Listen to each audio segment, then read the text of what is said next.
Alors Julie, il y a beaucoup de jeunes qui reçoivent de l'argent de poche, pas tous, hein, cela dit. C'est clair. Alors justement, on a posé la petite question sur le Facebook de Sans Chichi la semaine passée, et il y a eu plein de questions, de réactions de parents, d'adolescents. Aujourd'hui, on va essayer de plus ou moins répondre à tout ça. C'est pas facile, c'est clair. Alors, il faut savoir un truc, c'est que déjà, il n'y a pas de règles. Les habitudes varient très très fort en fonction des régions. Il y a l'Europe du Nord, par exemple, avec par exemple l'Allemagne, le Danemark, les Flandres françaises, où on donne de l'argent de poche super tôt aux enfants. Et puis il y a l'Europe du Sud, comme par exemple l'Espagne et l'Italie, où les dons se font de façon occasionnelle. Donc par exemple un anniversaire, une communion, etc. Hop, on donne un petit peu d'argent de poche.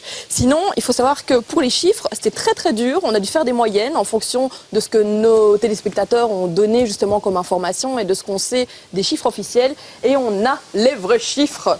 Donc, ça c'est d'après le petit sondage de Facebook. Exactement. Super. Pour les 7-11 ans, il faut savoir que c'est une moyenne de plus ou moins 10 € par mois. Tout le monde n'a pas la chance d'avoir ces sous, donc profitez-en les 10-11 ans. Hein. Pour les 12-13 ans, c'est une moyenne de 15 € par mois. Après, on va voir évidemment à quoi servent cet argent, ces sous, l'argent de poche, etc. Ensuite, on a les 14-16 ans qui reçoivent environ 31 € par mois. Et on passe ensuite aux 17+, qui ont donc à peu près 45 € par mois. C'est déjà pas mal, hein. Mais de nouveau, il faut voir ce que ça recouvre, parce que peut-être qu'ils doivent s'acheter leur sandwich de midi avec ça. Donc, exactement. Alors justement, on a un petit peu enquêté par rapport à ce à quoi servait l'argent de poche. Pour les 7-11 ans, il faut savoir que ça part dans des bonbons, dans des jouets, dans des collections de cartes par exemple. On va pas citer de marque, mais voilà. De fils. Exactement, de fils. Voilà, on l'a cité. Il y en a un qui est resté coincé. Et puis il y a les 12-14 ans évidemment qui vont commencer à investir un petit peu leurs dépenses dans leurs loisirs. Donc ils vont acheter les derniers bouquins à la mode, ou bien ils vont acheter des petits trucs du genre les collections de jeux vidéo qu'ils aiment bien, ou leurs CD préférés, les musiques via iTunes, mais ça coûte un petit peu de sous. Ils investissent là-dedans, ou font des petits cadeaux, en fonction de l'argent de poche forcément. Puis après, à partir de 15 ans, 15-17 ans, ça part dans les fringues, les vêtements, les accessoires, les chaussures.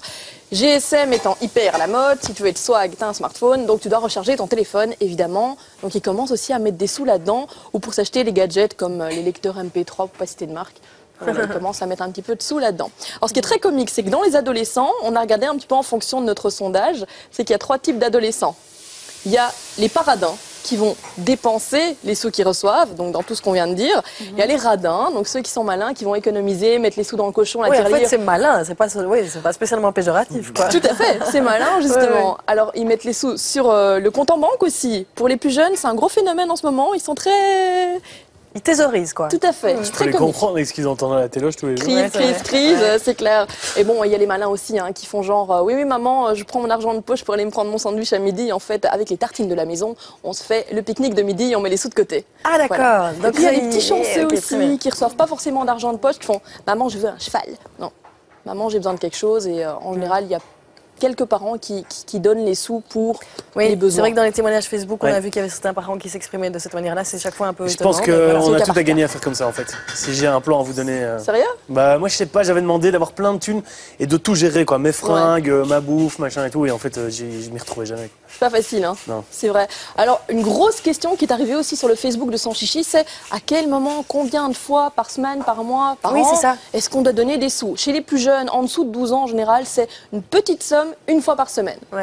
Ensuite, à partir de 12 ans, en général, on donne une fois par mois les sommes dont on a parlé un petit peu plus tôt dans l'émission. Mais oui, c'est pas mal, normalement, d'apprendre à gérer. Et c'est pour ça, justement. Les parents, ce qui est chouette, si vous avez une chouette communication, un chouette rapport avec vos ados, il faut essayer vraiment de les responsabiliser. Et en général, les ados en seront vraiment très reconnaissants. Parce que ça leur permet justement de gérer leur budget, d'économiser aussi pour les choses qui coûtent un petit peu plus cher, forcément, ou bien de pouvoir tout simplement se dire, voilà, j'ai mes sous, qu'est-ce que j'en fais avec, et de mettre des priorités pour connaître la valeur des choses.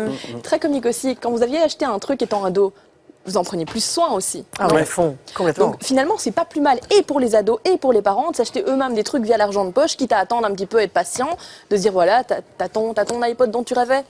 Oui, c'est un vrai trésor à ce moment-là. Jette pas la vie de fait comme ça. Ouais, tout à fait. Donc ça, voilà. On espère que ça va aider un peu les parents, les ados. C'est des petites pistes et c'est vraiment un melting pot de tous les témoignages qu'on a reçus sur la page. Merci de les avoir recueillis, de les avoir mis dans l'ordre. Merci beaucoup, Julie. C'était très sympa.